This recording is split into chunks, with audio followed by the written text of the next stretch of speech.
Alors, je suis très heureux d'être aujourd'hui donc avec vous pour évoquer donc les grandes figures des experts à la fois du 19e siècle et puis de l'entre-deux-guerres.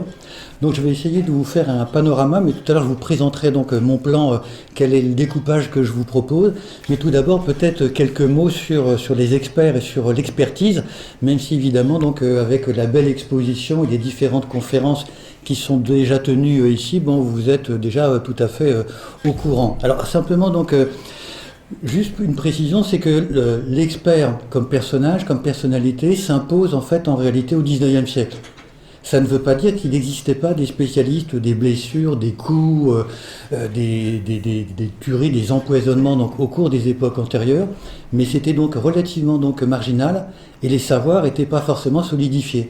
Alors un exemple, dans un certain nombre de lieux et de juridictions, quand il y avait une mort suspecte et qu'on pensait que ça pouvait être un empoisonnement, on ouvrait le cadavre, on mettait son appendice nasal au-dessus des viscères, et si ça sentait sensiblement le vinaigre, on pensait que c'était un empoisonnement. Alors je ne veux pas me moquer des hommes et des femmes du passé, c'est toujours facile de le faire à partir d'aujourd'hui, mais il y a un certain nombre comme ça de vérifications qui sont attestées, les archives le disent. Alors au 19e siècle, on change vraiment donc l'univers, et là l'expertise à ce moment-là donc se met donc véritablement donc en place. Alors au 19e siècle, ce qu'il faut savoir aussi, c'est que on change de juridiction et de codification, c'est-à-dire qu'on met en place le code pénal, le code d'instruction criminelle, et à ce moment-là, on prend un certain nombre de mesures. Il existe aussi des circulaires ministérielles.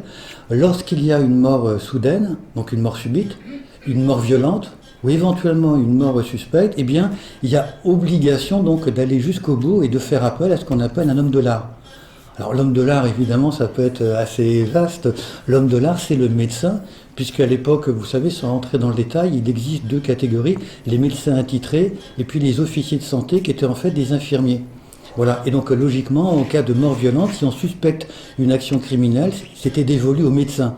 Donc ça limite un petit peu, si vous voulez, les compétences et les personnes auxquelles on pouvait faire appel. Voilà, bien. Ensuite, progressivement, donc, la figure de l'expert médico-légal va s'imposer au XIXe siècle. Ça va devenir une vraie personnalité, au point qu'aujourd'hui, on ne peut pas y échapper. Vous ouvrez une bande dessinée, on trouve des médecins experts, il y a des feuilletons, il y a des romans, il y a des séries, bon voilà. Donc le médecin expert aujourd'hui est une figure conquérante et incontournable, mais c'est au XIXe siècle où on peut donc remarquer son essor. C'est pour ça que de temps en temps, dans mon propos, je vais être obligé un petit peu d'évoquer la presse, parce que ce personnage a de l'existence quand il est médiatisé, et qu'il s'adresse à ce moment-là donc à un public beaucoup plus large. Alors sur la presse, je ne vais pas rentrer dans le détail, mais la presse à grand tirage s'impose aussi au XIXe siècle. D'abord timidement, à partir de 1864, il y a un crime, on commence donc à faire en sorte que le crime puisse être un argument éditorial. Et donc le Petit Journal, qui est né en 1863, est le premier périodique à atteindre 500 000 exemplaires dans les années 1870, et puis avant la fin du siècle, il atteint le million d'exemplaires. Ce qui veut dire qu'à la veille de la Première Guerre mondiale, on estime qu'en France, il y avait environ 11 millions de lecteurs et de lectrices. Vous voyez, c'était absolument considérable.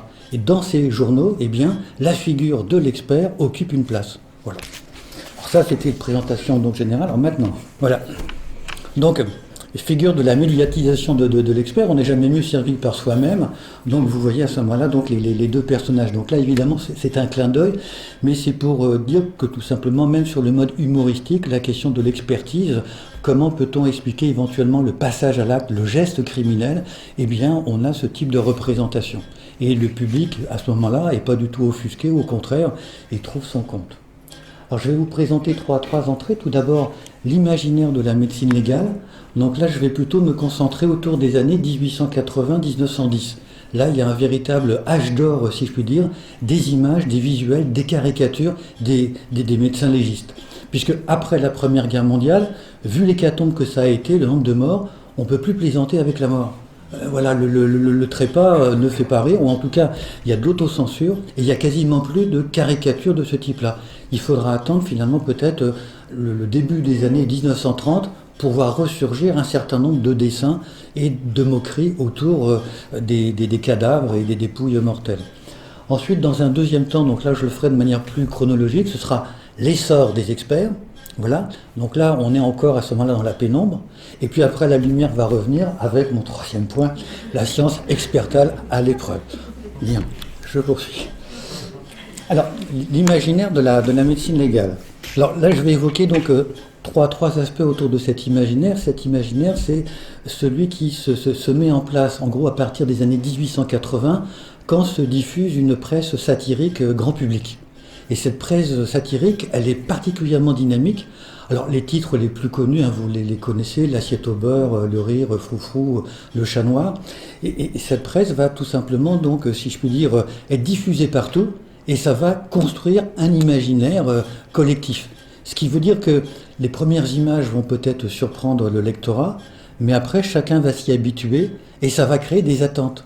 Ce qui fait que dans la légende ou dans les explications, il n'est pas nécessaire d'ajouter tel ou tel point, et même un certain nombre de lecteurs sont particulièrement avertis que s'il manque un élément de la scène de crime, eh bien, ils vont s'en rendre compte.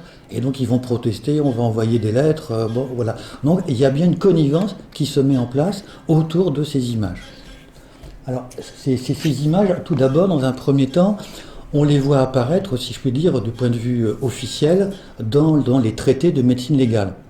Et ces ouvrages vont donc d'abord être adressés aux étudiants, hein, voilà, c'est le premier public, éventuellement les professeurs de médecine, ou ceux qui veulent compléter éventuellement leurs connaissances et leur savoir. Mais ce qu'on oublie, c'est qu'un certain nombre de ces images vont être décalquées, reproduites, transposées, et vont être acheminées vers la grande presse.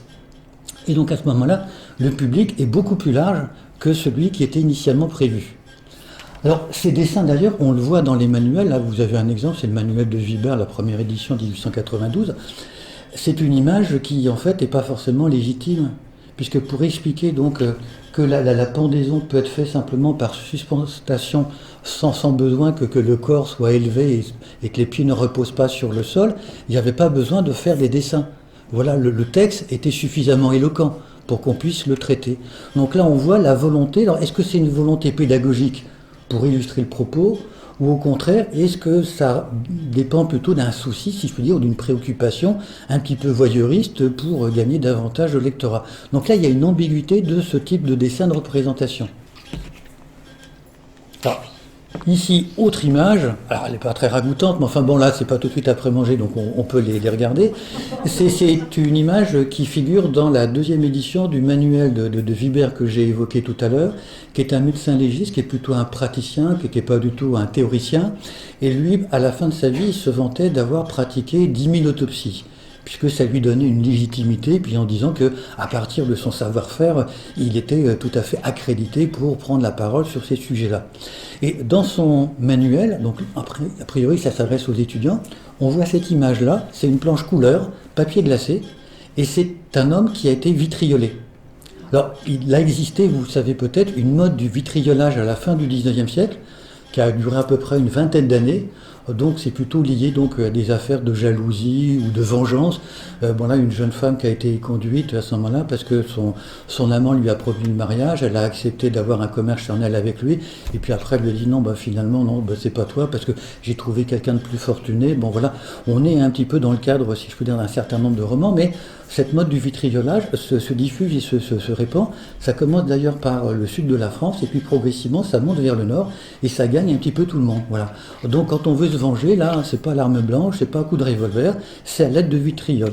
Voilà. Alors on peut d'ailleurs dans le vitriol mettre différentes substances différentes. Mais en tout cas, vous voyez donc les désagréments que ça peut provoquer. Alors là, évidemment, on peut s'interroger sur cette image-là, qui a été reproduite aussi dans des périodiques à plus grand public. Quelle est la justification de mettre cette planche-là dans un journal, dans un traité de médecine légale? Alors, si on réfléchit, il n'y a aucune justification. Là, on est bien dans le registre un petit peu du voyeurisme, d'essayer de susciter un lectorat plus important que celui des seuls spécialistes. Mais en tout cas, ça répond aussi à une mode. Voilà, donc on est dans une société à partir de 1870-71 un petit peu plus apaisée. Et du coup, là, voilà, la confrontation directe avec la mort s'éloigne un petit peu. Et ce type d'image peut peut-être compenser en partie cela. Mais c'est une hypothèse parmi d'autres. Toujours est-il que l'élément brut, c'est qu'on a bien cette planche-là, qui est une planche racoleuse en plein milieu donc d'un traité de médecine légale. Dans le type de circulation des images autour des cadavres, il y a aussi des plaisanteries, mais vous le savez, donc, quand on est historienne ou historien, le plus difficile, là on risque de faire des anachronismes les plus grands, c'est en ce qui concerne l'humour. Parce que déjà, l'humour n'est pas toujours partagé par tout le monde, hein. Il y a des personnes qui ne savent pas rire aux plaisanteries, même quand elles sont sophistiquées ou pas du tout. Enfin bon, ça c'est très partagé. Mais essayer de reconnaître les traces d'ironie ou les traces d'humour dans le passé, ça c'est extrêmement difficile. Parce qu'on peut prendre une assertion au premier degré, alors qu'en fait elle n'est pas du tout au premier degré. À l'époque, les lecteurs pouvaient rire à gorge déployée parce que ça les amusait. Bon, voilà. Et ça c'est toujours très très difficile. Et donc, quand circule ce type d'image, ça veut dire que là, il suffit qu'elle soit présentée sans qu'il y ait besoin d'en dire plus. Alors, donc là, évidemment, vous voyez cette image, on a donc un personnage, on a une malle, et donc il y a un fait divers célèbre, c'était la malle à bouffer à cette époque-là, je ne rentre pas dans le détail, mais d'un personnage finalement qui a été donc étranglé, dont le corps a été mis dans une malle. Voilà. Et à ce moment-là, c'est la plaisanterie. Quand quelqu'un donc déposait une malle, c'est du style, est-ce que vous avez quelque chose à déclarer, des boissons, du poison, un cadavre? Bon voilà. Et ça fait rire. Alors il n'y a pas besoin de mettre de légende, il suffit de présenter le dessin comme ça, donc brut, et tout le monde comprend de quoi il s'agit. Donc ce dessin-là, lui qui n'est pas tapageur, qui n'est pas racoleur, mais il montre bien qu'il y a en circulation tout un imaginaire autour à ce moment-là donc du corps, du cadavre et de la mort. Alors, deuxième entrée maintenant, donc, ce qu'on pourrait appeler donc l'imagerie. Alors, l'imagerie, vous avez donc un auteur que vous avez peut-être rencontré, mais pour certains c'est peut-être des souvenirs plus lointains quand vous étiez au lycée. Vous aviez donc un auteur qui s'appelait Champfleury et qui est donc le premier, et le livre est toujours en libre accès, qui est le premier à avoir écrit une sorte d'esquisse sur l'histoire de la caricature. C'est un homme du 19e siècle, donc des années 1860 sous le Second Empire, et donc il a essayé de porter donc un regard neuf sur la caricature en disant c'est pas anodin, c'est pas marginal, ça dit plein de choses sur les sociétés contemporaines, il est important qu'on essaie de les examiner, de les regarder, quels sont les sujets qui ont été traités, à quel moment c'est apparu, de quelle façon et comment ces caricatures sont entrées en circulation. Voilà. Bon, je ne vais pas vous faire un résumé du livre de Champfleury, mais comme on est le week-end, demain, des fois le dimanche, on ne sait pas quoi faire, il peut y avoir une période de vacuité. Lisez Champfleury, c'est absolument donc passionnant et je vous le recommande vivement. Bien. Alors, abandonnons Champfleury et puis regardons donc cet imaginaire du corps saccagé. Alors, vous avez au XIXe siècle, au niveau des professions montantes, deux professions qui occupent tout le devant de la scène. La première de ces catégories, c'est les avocats. D'ailleurs, la Troisième République, au début, on l'appellera parfois la République des avocats. Voilà. Donc ça, les avocats sont donc caricaturés.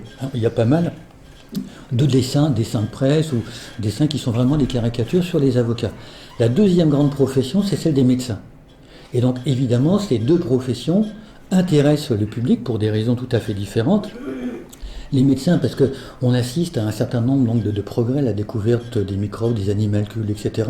Donc le médecin est une personnalité donc respectée, encensée, elle est mise sur un piédestal.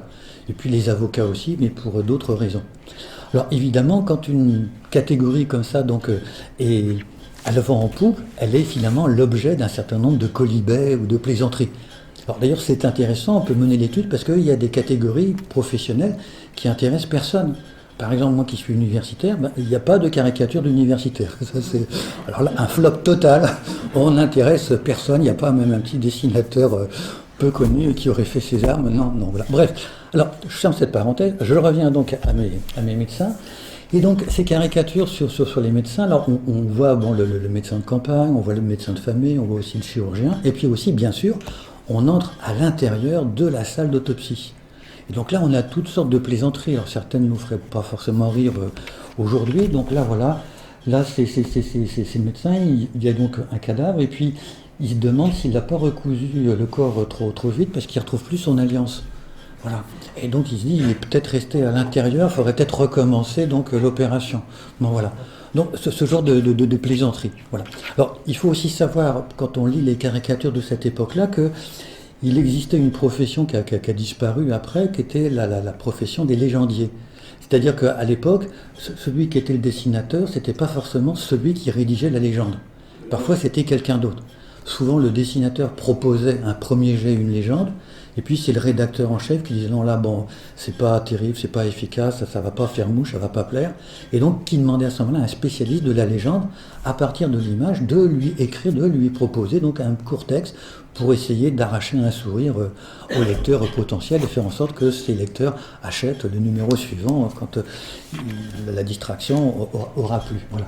Donc là, le médecin, c'est donc un personnage comme ça, donc un petit peu donc incontournable, et à ce moment-là, on tire la ficelle. Alors il y a une autre scène là, je ne voulais pas montrer parce que l'image est un petit peu passée avec les couleurs, avec le temps, ça a un petit peu disparu, mais on voit aussi donc un cadavre qui est allongé sur le dos, sur une table. Tout autour, il y a un certain nombre de personnages. Il y en a un, manifestement, c'est un notaire. Et puis, vous avez d'autres personnes qui sont des personnages un petit peu ordinaires. Manifestement, c'est la famille de celui qui est décédé. Voilà.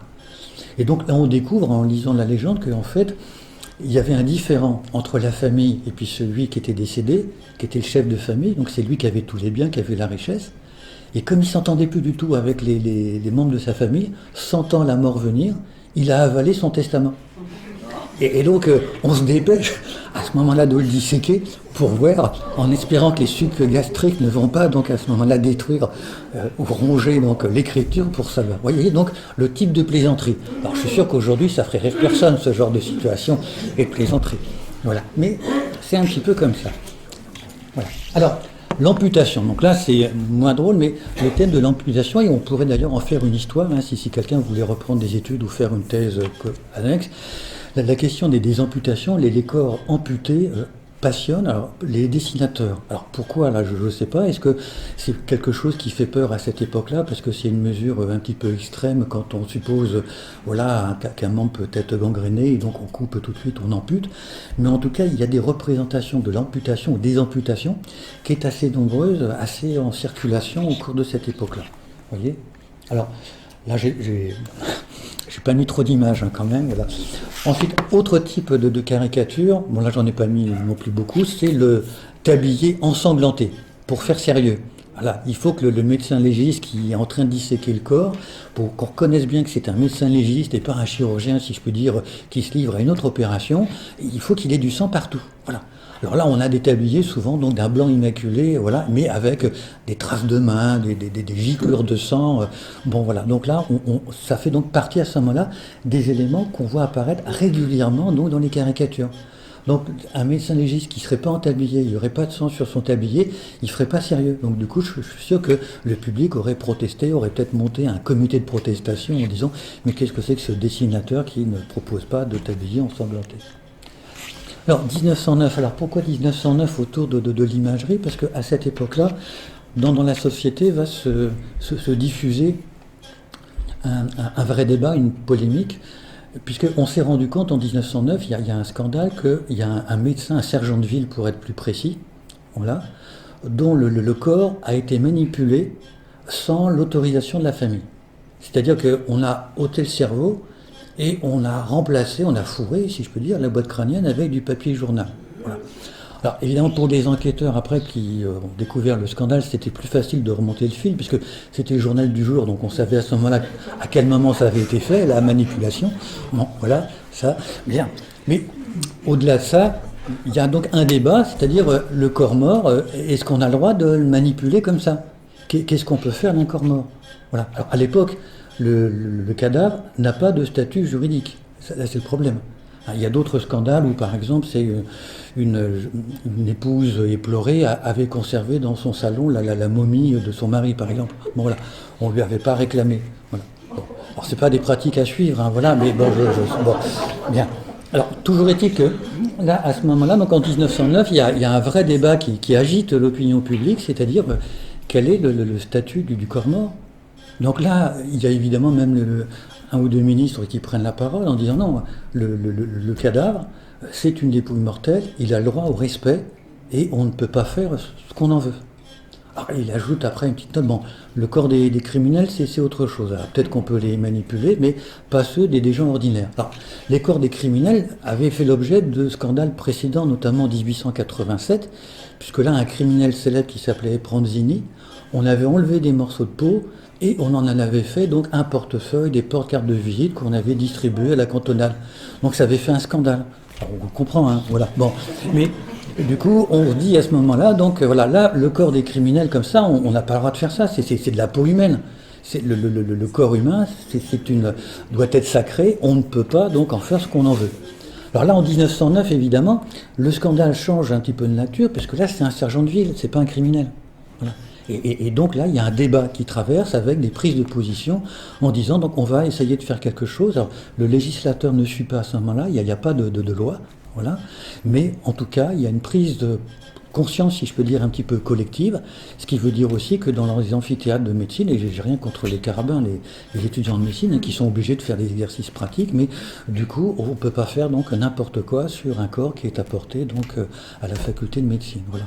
Donc là, en tout cas, on a bien, si vous voulez, dans les conversations, des débats autour de l'autopsie cadavérique ou de l'autopsie judiciaire.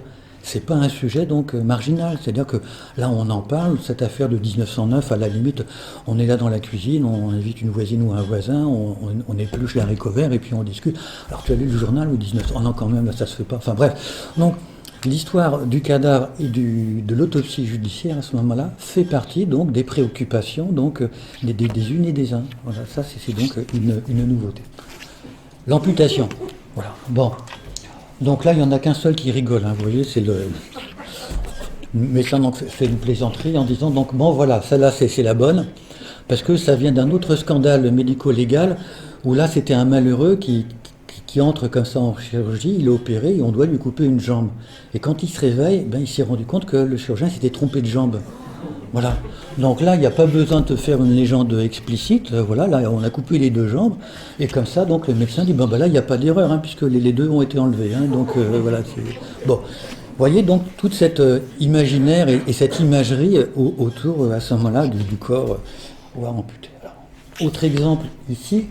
Alors là, c'est une affaire qui était un petit peu différente, puisqu'il y a un médecin que je ne citerai pas pour pas être indélicat et pas faire de délation, mais un médecin de cette époque qui disait que lui, il avait beaucoup de chance parce qu'on lui apportait pas mal de vagabonds. Alors, vagabonds morts, hein, je vous rassure quand même, mais de corps de vagabonds, et que donc, du coup, comme il était dans une région qui était particulièrement bien fournie en corps de vagabonds, il pouvait donc se livrer à toutes sortes d'expérimentations, hein, et d'autopsies. Voilà. Et donc là, vous voyez, c'est le dessin, c'est un spectre, c'est un fantôme d'un vagabond qui fait une visite dans la morgue. Et donc c'est une condamnation, hein, de cette pratique-là en disant il n'y a pas de quoi se réjouir parce qu'on apporte beaucoup de vagabonds donc, à la mort. Donc là, ça veut dire aussi que ce type de dessin pose aussi des questions morales, des questions éthiques, alors qu'à la limite on pouvait avoir l'impression que c'était un petit peu éloigné du propos, de la préoccupation donc, de ces médecins. Deuxième point maintenant, connivence. Alors pour que les images que je vous ai montrées puissent fonctionner, il faut que le public ou le lectorat puisse adhérer. Alors, il faut qu'il partage un certain nombre de choses, sinon ça ne marche pas. Hein, quand quelqu'un raconte une plaisanterie, s'il est tout seul à rire, il n'y a pas de partage. Bon, ça peut le mettre de bonne humeur, hein, ça des fois ça peut être bien aussi, mais il faut qu'il y ait un aller-retour, une interaction. Alors, on va se moquer là beaucoup des experts judiciaires. Alors, vous le voyez celui-ci, le docteur, son cœur ne bat plus, je crois qu'il est mort. Voilà. Bon, il n'était pas sûr, il s'est quand même penché, il a tâté, il a palpé. Bon, voilà, bien. Donc là, il y a toute une série de caricatures comme ça sur les experts qui sont présentés un petit peu comme des sortes de savants cosinus qui vivent dans leur bulle et puis qui ne sont pas véritablement donc au courant. Bon voilà, un regard plus que naïf là. Bon voilà, il est coupé en morceaux.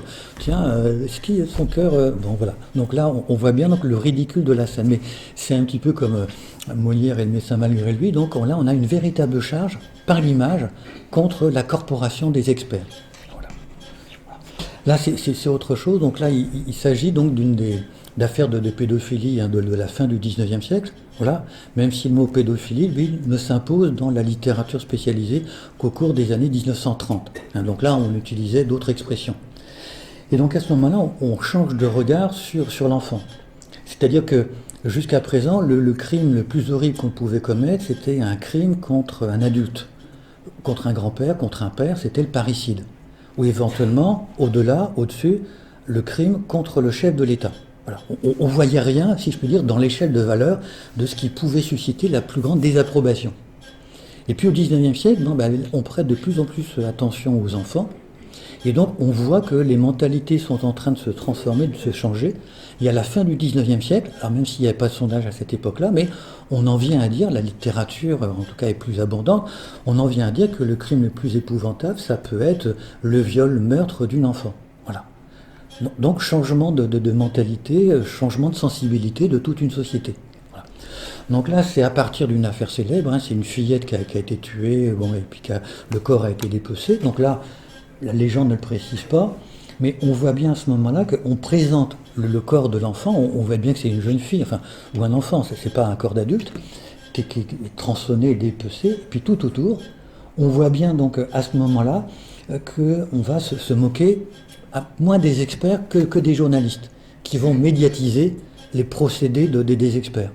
Et en même temps, on se moque aussi des experts en disant, est-ce que sur la table d'autopsie, il était légitime ou nécessaire d'inviter les journalistes à venir voir le travail? Voilà. Donc là, vous voyez donc une charge assez féroce contre un certain nombre d'experts qui veulent se faire un peu de publicité et contre les journalistes qui n'hésitent pas. Puisque la légende, là, je ne l'ai pas fait figurer, mais c'est du style, l'éclairage n'est pas terrible, je ne vois pas très bien. Voilà. Bon. Donc sous-entendu, mon cliché ne sera pas net quand je vais le proposer pour la presse, pour le journal. Voilà. Bon. Autre type de caricature comme ça d'imagerie, donc là vous voyez, c'est le corps d'un cadavre, et on voit à ce moment-là que là, la scène d'autopsie peut être aussi donc liée à ce moment-là donc à des opinions politiques. Puisque là, les personnages qui sont là lui mettent la patrie, et la patrie à l'époque, sous le Second Empire, c'est un journal bonapartiste. Et le journal La Patrie existe encore après la chute de Napoléon III. Voilà. Donc ils sont évidemment anti-bonapartistes, et donc ils se disent, puisque tu es partisan de Bonaparte, voilà, on va te lester ton corps de journaux. Alors aujourd'hui, est-ce qu'on oserait, dans le cadre d'une campagne électorale, faire ce genre de plaisanterie? Je ne pense pas, ça serait considéré comme de très mauvais goût. Bon, voilà. Bien, mais là, on se le permet. Alors, autre type de représentation, donc là aussi, où le corps morcelé donc, est présenté comme une énigme. Donc là, évidemment, c'est une interrogation. Est-ce que, même si le corps n'est pas entier, le médecin expert sera suffisamment compétent pour faire parler chaque pièce séparée, pour pouvoir reconstituer donc l'énigme? Que s'est-il passé? Comment donc le malheureux a-t-il été tué et son corps dépecé, voire dispersé en partie? Donc là, c'est une interrogation sur le savoir des médecins, et en fait, on ne se moque pas véritablement du médecin, parce que lui, il va réussir à proposer donc une histoire, un récit du crime qui s'est déroulé. Alors, les médecins légistes sont aussi l'objet là de quolibets, parce que lorsque le procès vient aux assises, au XIXe siècle, en France c'est le cas, c'est pas, si on traversait la Manche, les médecins légistes anglais ne sont pas dans la même configuration, mais en France, les médecins n'ont pas le droit d'utiliser leurs notes. Et quand ils arrivent aux assises, si ça se trouve, ça fait 6 mois qu'ils ont déjà donc déposé leur rapport d'expertise. Et s'ils en ont fait plusieurs, ils ne se souviennent pas forcément dans le détail de tel ou tel élément, même s'ils ont pu relire avant d'entrer donc dans le prétoire le rapport d'expertise. Et souvent donc les médecins légistes n'étaient pas des orateurs sensationnels. Voilà. Et donc souvent ça pouvait être des experts, des sommités, des spécialistes particulièrement pointus, mais à l'oral c'est tout à fait autre chose, devant un public, dans un lieu solennel, être capable de dire, de déclarer ce qui s'est passé. Donc là vous le voyez, on se moque un petit peu. Alors Monsieur le Président, tout le monde n'est pas capable d'empoisonner ses semblables avec mesure et discrétion. Moi qui suis pharmacien, puis il dit mais moi je suis capable, là, je peux vous donner les recettes. Bon voilà. Et puis l'autre, donc c'est pareil, médecine légale. Alors vous voyez, les magistrats n'en ont pas l'air particulièrement empathiques. Voilà. Bon. Il faut rien pour l'aider. Et puis lui, il est tétanisé, il arrive à peine à dire quelques monosyllabes. Oui, non, mon rapport le dit, le confirme. Voilà. Donc là, les caricaturistes mettent aussi en avant la difficulté d'un certain nombre de ces médecins légistes, voilà, qui arrivent comme ça, donc dépouillés, sans être dans la possibilité de prendre leurs notes. Alors que de l'autre côté de la Manche, en Angleterre, dans les procès, eh bien, les médecins légistes ouvraient leurs serviettes, prenaient leur papier, ils avaient leur texte ou leur discours, et ils pouvaient même le lire. Voilà. Mais dans le système français, c'était pas possible. Voilà. Alors, deuxième grande partie, alors je vois que j'étais un peu longue pour la première, je vais raccourcir un peu pour les autres. Alors, l'essor des experts. Alors, l'essor des experts, En fait, en France, dans les mentalités, ça commence en réalité plus particulièrement donc avec le docteur Louis. Alors le docteur Louis, c'est peut-être un personnage dont vous avez entendu parler, puisque Voltaire s'en est fait un petit peu donc le chantre. Et le docteur Louis, c'est un médecin qui avait été sollicité lors d'un grand scandale du XVIIIe siècle, qui était l'affaire Calas. Le docteur Louis était considéré comme quelqu'un d'une probité, d'une honnêteté donc exemplaire, ce qui fait que quand la Révolution donc a eu lieu, donc là vous le savez, on invente un nouveau système pénal pour sanctionner les criminels, qui est la guillotine. Et au début, la guillotine, on l'avait appelée la Louisette, de Louis, Louisette. Puis après, bon, on a changé de nom, donc c'est devenu donc la guillotine. Voilà. Alors simplement, donc, je n'en dis pas plus sur le docteur Louis, mais il est présenté un petit peu comme un modèle. Celui qui met sa carrière de côté, qui est pragmatique, qui est éloigné des différentes théories, et qui est prêt donc à dire véritablement ce qu'il a vu, quitte à en payer après éventuellement les conséquences. Puisque cette affaire-là, c'est un scandale d'État. Voilà, toute l'Europe est au courant de l'affaire Calas. Donc évidemment, prendre position d'un côté ou de l'autre, c'était évidemment se mettre en péril. Donc là, il fallait faire preuve d'un courage moral pour être capable d'aller jusqu'au bout de sa déclaration et de son enquête. Alors, deuxième grand expert qui est parfois présenté comme un petit peu donc l'inventeur de l'expertise contemporaine. C'est François-Emmanuel Faudéré, alors qu'on appelle plus souvent d'ailleurs Emmanuel Faudéré.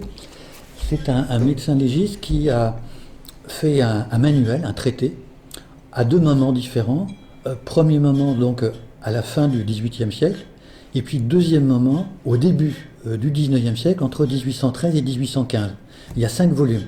C'est absolument passionnant, je vous le signale, parce que ça existe sur Gallica. Donc ce soir, si vous ne savez pas quoi faire, lisez ne serait-ce que l'introduction, c'est un régal, hein, je vous assure. Vous n'êtes pas obligé de la lire d'une traite, hein, vous pouvez morceler voilà, donc la lecture, mais c'est absolument passionnant. Et donc ça veut dire que là, c'est un médecin qui est officier du côté de Strasbourg. C'est un médecin qui, à la fois au XVIIIe siècle et au début du XIXe siècle, propose une synthèse ou un panorama de la somme des connaissances disponibles en matière de médecine légale. Donc vous voyez, c'est une autorité à ce moment-là donc incontestable. Son traité est lu et relu, il est cité, et on en trouve des mentions pendant donc, tout le XIXe siècle. Même si parfois, sur un certain nombre de connaissances et de savoirs, notamment sur la noyade, les savoirs de l'époque de Faudéré sont assez obsolètes, il n'empêche qu'il est régulièrement cité parce qu'il est considéré comme un maître, comme étant donc véritablement, après le bouleversement de la Révolution et de l'Empire, de le rétablissement des facultés de médecine, eh bien, c'est véritablement le devancier, le savant et le personnage qui est propre. Il a lui-même été d'ailleurs l'élève du docteur Louis. Donc là, on a bien une filiation entre ces médecins. Alors, lui-même a participé à un certain nombre de grandes publications, et notamment un dictionnaire. Alors, je vous l'ai mis ici, Dictionnaire des sciences médicales, qui existe vers 1820. C'est un dictionnaire encyclopédique, un petit peu, si je puis dire, dans le sillage de l'encyclopédie de Diderot et d'Alembert, qui propose, en faisant appel à toute une série de spécialistes, une véritable somme sur les connaissances médico-légales. Et comme dictionnaire médico-légal et dictionnaire de médecine, c'est véritablement, si je peux dire, une sorte de première pour le XIXe siècle. Ou plus tard, quand le dictionnaire des chambres verra le jour, il y a 100 volumes, donc si ça vous intéresse, n'hésitez pas. Ils sont tous numérisés sur Gallica. Il n'y a qu'un seul volume sur les 100 qui manque. Hein, voilà, je vous laisse deviner et trouver lequel. C'est un peu comme la fève dans la galette, voilà, vous trouvez quel est le volume qui n'a pas été numérisé. Alors, toujours est-il que donc là, c'est un dictionnaire qui est présenté à la fois donc, aux spécialistes, mais aussi parfois donc aux médecins de campagne qui peuvent être sollicités pour faire une expertise parce que c'est ceux qui se trouvent à 100 km à la ronde. Et donc à ce moment-là, on peut les solliciter pour faire une expertise. Voilà. Et donc là, on veut rassembler tous les savoirs. On disait que du temps de Faudéré, un homme seul pouvait maîtriser l'ensemble des connaissances. Désormais, 15 ans après ou 5 ans après, c'est plus possible. Et donc, on propose un ouvrage véritablement donc, collectif qui est adressé donc, à l'ensemble du lectorat. Alors, encore aujourd'hui, c'est une personnalité, puisque donc, on a érigé des statues, et donc que ce soit du côté de Strasbourg ou du côté de la Savoie, eh bien, donc, Emmanuel Faudéré, c'est véritablement donc, un personnage. Son importance au niveau du corps et de l'expertise corporelle, c'est-à-dire qu'il a mis en évidence un certain nombre d'éléments, comme par exemple la vie d'insectes dans le cadavre, Et alors, donc il n'a pas été jusqu'au bout de l'enquête, mais en fonction de tel type d'habitant de la dépouille charnelle, eh bien on peut dater de quand la mort remonte. Voilà. Bon, il s'est intéressé aussi particulièrement donc à la strangulation. Voilà. Est-ce qu'il y a eu un étouffement? Est-ce que c'est une strangulation donc criminelle ou pas? Et donc, grâce à lui, si je puis dire, même s'il a fait une enquête auprès de l'ensemble de ses médecins collègues, on a véritablement de nouveaux savoirs. Ce qui fait que là, l'enquête judiciaire peut véritablement donc progresser.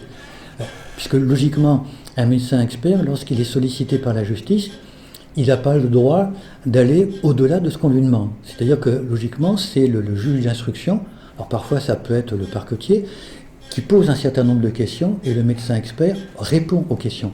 Et normalement, il n'a pas le droit d'aller au-delà, ça veut dire qu'il transgresse, c'est-à-dire ses prérogatives. Mais lui, Faudéré disait que là, dans le cas de mort, on peut aller des fois au-delà. Alors évidemment, c'était dans une autre époque, parce que des fois, il disait même, j'emmène des travaux pratiques chez moi. Voilà.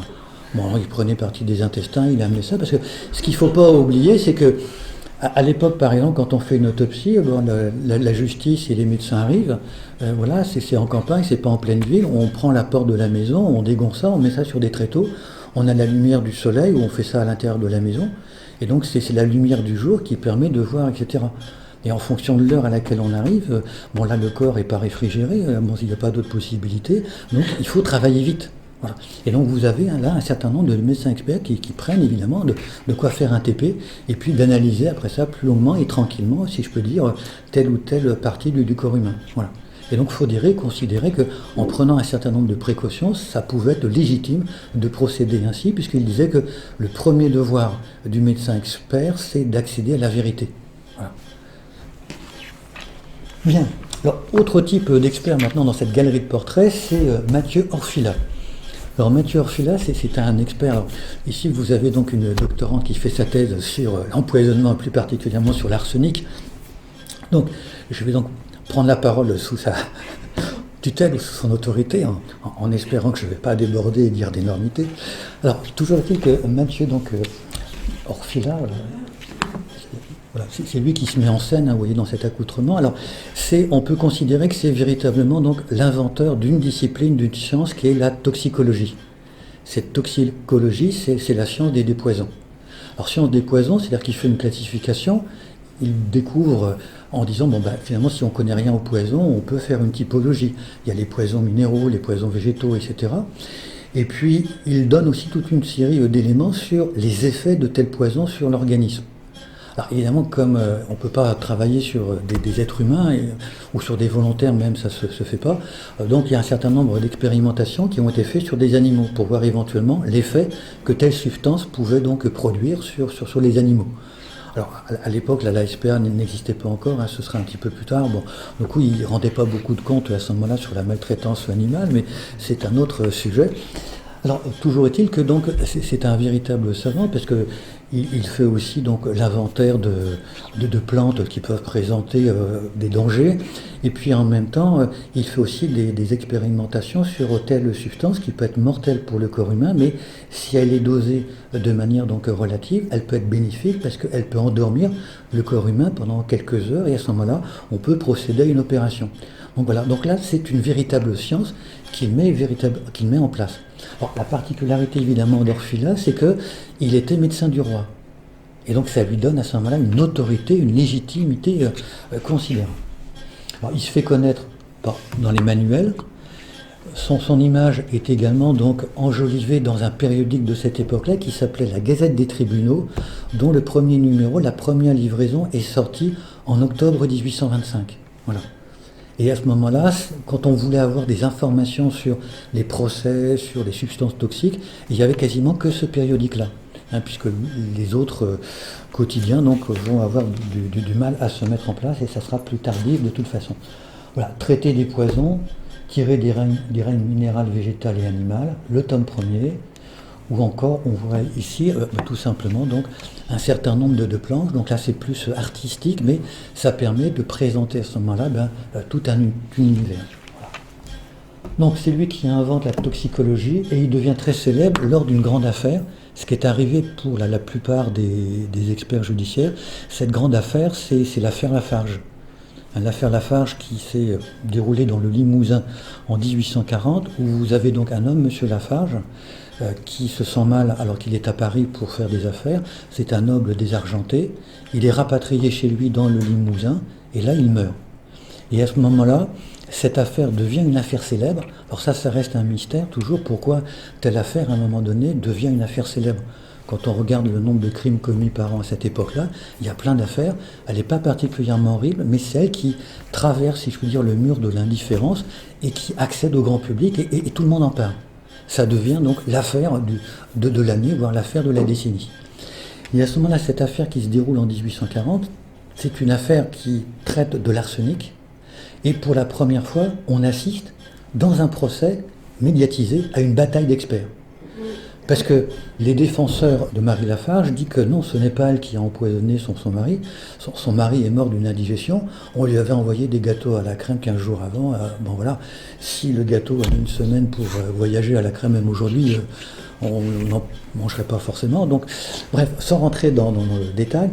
Donc la défense dit non, pas du tout. Et à ce moment-là, la défense fait appel à un autre expert qui n'est pas médecin, mais qui est chimiste, et qui s'appelait Raspail. Et Raspail a une particularité, c'est à ce moment-là le leader du camp républicain. Donc vous avez à la fois l'expert royaliste et l'expert républicain qui vont donc s'affronter. Qui dit vrai? Alors évidemment, on le comprend, en fonction du temps, on va donner raison à Orfila. Je ne rentre pas dans le détail, voilà. Bon. Ensuite, l'expert impérialiste. Alors l'expert impérialiste, alors le mot n'est pas de moi, c'est le mot qui était en usage à cette époque-là, était dit impérialiste, les partisans de Napoléon III du Second Empire. Voilà, qu'il n'y ait pas de confusion. Même si il avait tendance à être un peu impérialiste vis-à-vis de ses collègues, il considérait que lui seul détenait la vérité et que c'était le seul médecin légiste qu'il fallait donc écouter. Voilà. Ça pourrait être un peu désagréable, mais voilà. Donc, alors, dit-il, il se vante avoir réalisé donc 5239 rapports. Il y a eu un attentat contre l'empereur Orsini, c'est lui qui était là pour expertiser à la fois les cadavres et puis les blessés. Zola va s'enquérir auprès de lui d'un certain nombre d'éléments pour pouvoir écrire sa grande série des Rougon-Macquart, puisque dedans il y a plusieurs scènes qui relèvent de la médecine légale. Donc il est le conseiller, si je puis dire, de Zola. Ensuite, le livre qu'il fera donc notamment connaître, alors il y a un livre aussi sur les déviations sexuelles, mais surtout l'étude médico-légale sur l'infanticide. Voilà. Puisque la grande difficulté pour les médecins à cette époque-là, c'est quand ils examinaient le corps d'une femme, est-ce qu'il s'agit d'une fausse couche par exemple, ou est-ce qu'il y a eu véritablement donc un infanticide au lendemain, enfin à la suite d'un accouchement qui s'était bien réalisé. Voilà. Et donc les médecins honnêtes à l'époque disent bon, on est incapable de répondre. Voilà. Bon. Alors maintenant ma troisième grande partie. Voilà. On fait signe, j'ai plus le droit qu'à 5 minutes, donc je vais m'en servir aussi comme un peu comme conclusion. L'essor, voilà. Alors. Le grand médecin donc du début de la Troisième République, c'est Paul Boisardel. Alors Paul Boisardel avait plusieurs particularités. Bon, d'abord, il a été le doyen de la faculté de médecine. Voilà, il est élu en 1887. Et à l'époque, si on regarde l'organigramme du gouvernement, il n'y a pas de ministère de la Santé. Donc Paul Boisardel faisait office un petit peu de ministre de la Santé. On allait le consulter régulièrement. Et vous avez même un certain nombre de personnalités politiques qui essayaient de se faire inviter le vendredi soir au dîner de Paul Boisardel. Hein, ça permettait de dire, bon voilà, moi j'y étais. Voilà, donc c'est une sommité. Alors ici, je vous montre cette statue de Paul Boisardel, parce que quand il est mort, eh bien, on a érigé dans la cour de la faculté de médecine de Paris une statue à son effigie. Le buste, c'est lui. Puis vous voyez en bas, il y a deux jeunes femmes qui tendent les bras vers lui. La première, celle qui est la plus habillée, représente l'hygiène publique. Parce que ça a été, en France, à ce moment-là, le patron de l'hygiène publique, l'ensemble des considérations qui sont faites, des mesures, des circulaires, des textes, c'est lui. Et puis la deuxième jeune femme, qui est davantage dénudée que vous voyez, incarne la médecine légale. Et toutes les deux tendent les bras vers lui, parce que c'était une sorte de Dieu arrivé sur Terre, et elles leur doivent l'ensemble des considérations. Alors, il faut également préciser que Paul Boisardel, pour asseoir son savoir en médecine légale, d'abord il a changé l'enseignement à la faculté de médecine. Il y avait, bon, aujourd'hui on dirait une UE de médecine légale qui avait été mis en place. avec des connaissances très, très précises. Et puis ensuite, il s'est dit, bon, ça suffit pas. Il a été aussi le directeur de la morgue de Paris. Et il a transformé la morgue en introduisant des pièces réfrigérées. Et en disant, vous n'avez pas le temps de faire l'autopsie dans la journée, c'est pas grave, on fera ça dans 3 jours. Bon, voilà. Et à l'époque, avant que ce soit réfrigéré, la morgue, c'était quasiment le parc d'attractions dans les guides touristiques, puisque les cadavres qu'on n'identifiait pas, on les montrait à la devanture, il y avait une vitrine, bon voilà, et puis notamment dans les guides touristiques anglais, ils disaient, bon, vous venez en famille à Paris, vous ne savez pas quoi faire, bon, on vous conseille d'aller voir la morgue, c'est toujours extrêmement plaisant comme spectacle. Bon voilà, bien. Alors lui il révolutionne ça, en plus il met un sas, maintenant il fallait justifier qui recherchez-vous pour pouvoir identifier les cadavres qui étaient mis donc dans la 2e ou dans la 3e pièce. Mais on voit donc c'est un personnage complet et qui s'est fait connaître aussi lors d'un certain nombre de procès par sa déposition, puisque on considérait qu'il était capable de parler donc simplement et de se faire comprendre auprès de son auditoire, sans utiliser de mots particulièrement savants, en disant « ce crime a été commis avec une science de boucher ». Bon, là, même si on n'est pas très lettré, on comprend bien de quoi il s'agit. C'est désobligeant pour la corporation des bouchers, j'ai rien contre les bouchers, c'est une citation que je fais. Alors, une belle affaire, là, je passe, c'est sur une affaire Pranzini où notamment donc Bourdelle a pu à ce moment-là donc s'exprimer de manière la plus limpide possible. Ça a quasiment été sa dernière grande expertise, puisqu'après devenant donc officiellement donc doyen, il a été accaparé par toute une série de tâches administratives. Il est obligé de laisser un petit peu donc son cœur de métier, comme on disait, donc de côté. Voilà. Alors l'expert technicien, alors là vous avez donc une très belle exposition, je ne vais pas en dire plus, simplement pour dire que la presse n'a pas toujours été tendre avec Bertillon. Alors vous l'avez vu si vous avez regardé attentivement l'ensemble des images, puisque vous avez donc de belles caricatures de l'assiette au beurre. Voilà, là c'est assez méchant, voilà. L'assiette au beurre, le système égalitaire, donc là on se moque de Bertillon. Bertillon, voilà, qui est pesé lui-même par un sinistre personnage qui est un apache parisien qui essaye de regarder à ce moment-là ce qui se passe auprès de Bertillon. Voilà. Alors, l'expert contesté, vous avez aussi des experts qui ont fait la une des journaux, mais pas forcément dans le bon sens. Et l'un de ces experts, c'est Léon-Henri Thoineau. Pourtant, ça a été une sommité, c'était l'étoile montante du monde de la médecine légale. Mais à un moment donné, il a été rattrapé donc par une affaire parce qu'il n'a pas été capable, si je puis dire, il n'était pas tout seul, de faire preuve de pragmatisme. Il a été un petit peu, si je puis dire, piégé par lui-même. Il a fait une première expertise et après ça, il n'a jamais voulu, en quelque sorte, se dédouaner. Alors cette expertise, c'est donc l'affaire de l'ogresse de la Goutte d'Or, l'affaire Jeanne Weber. C'est une femme qui a assassiné, qui a étranglé plusieurs enfants. Et au moment de l'expertise, donc Thoineau disait non, pas du tout, c'est une maladie qui provoque un sillon noir autour du cou à ce moment-là, mais c'est une pathologie interne qui s'exprime de cette façon-là. C'est la vision courte de l'affaire. Voilà. Et jusqu'au moment où Jeanne Weber a été prise sur le fait, en train d'étrangler l'enfant d'un aubergiste. Voilà. Et donc là, on ne pouvait pas dire non, c'est pas moi, non, là, c'est prise sur le fait. Voilà. Et donc, à partir de là, évidemment, Thoineau a été l'objet d'articles incendiaires, on l'imagine, en disant, mais qu'est-ce que c'est que cette expertise? Est-ce qu'on peut faire confiance dans les experts judiciaires et dans l'expertise? Donc là, on a eu un mouvement ascendant qui vante le savoir et les connaissances des experts, et avec cette affaire, ça retombe brutalement, et là, les experts vont avoir beaucoup de difficultés à changer donc leur image. Vous voyez, le petit journal. Je termine par la dernière, l'expert vedette. Le docteur Paul, qui est mort en 1960, il a fait sa dernière expertise médico-légale à l'âge de 80 ans, et c'est 3 jours après où il est décédé. Voilà. Donc, combien d'expertises a-t-il fait exactement? Les chiffres sont variables. À un moment donné, on l'avait surnommé Monsieur 100 000 expertises. Voilà. Alors, il est devenu donc très célèbre au cinéma, à la radio, dans toute une série de médias, la télévision. Vous voyez le type de caricature. Et on voit bien que c'est un homme aussi qui prend soin donc des cadavres. Donc là, on se moque, évidemment, facile, c'est Picasso. Là. Mais en même temps, donc, plusieurs personnalités, des journalistes, des magistrats, des avocats, sont venus le visiter dans sa morgue. Et avant de pousser la porte, ils l'ont entendu parler. Et il parlait à voix haute, il n'y avait personne d'autre que le cadavre. Et il disait parfois, mais bougre de chien, de quoi es-tu mort? Tu vas me le raconter. Voilà. Et donc, il a été considéré comme évidemment donc l'homme qui parle avec les morts, qui essayait d'avoir une empathie avec les cadavres, et à chaque fois, il entretenait, semble-t-il, véritablement une conversation. Il n'y avait pas d'autre témoin que lui-même. Voilà, je vais m'arrêter là juste pour dire que bon, finalement, cette figure de l'expert médico-légal, c'est une figure qui, malgré quelques arrêts, a connu une ascension donc fulgurante du début du XIXe siècle jusqu'à nos jours. Je vous remercie.